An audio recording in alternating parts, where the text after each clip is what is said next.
Let's talk about the Alienist. Yes. This is a book that was, I want to say this book is... 25 years old. 25 years old. Caleb Carr wrote it. I remember reading it when it first came out, I think in 93, and it's a fantastic book.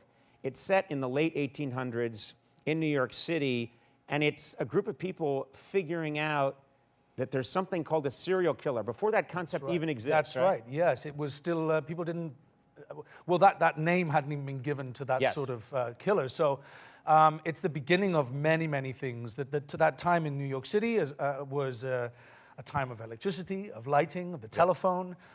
It was also the time when forensic science was in its basic forms, you know, the thumbprints and using cameras and photography and so many wonderful things, and they're all incorporated into this very dark, sinister story about a serial killer who is killing young children in New York City in a time when New York City was not regulated, was run by a very corrupt police force that was taken over by Theodore Roosevelt. Yes, Theodore Roosevelt, before he became governor of New York, and then later on vice president and then president, he took over to try and clean up the police force. And he's a great character. He's a fantastic character, and then the two fictional characters that Daniel Brühl and myself play, we are here at Harvard.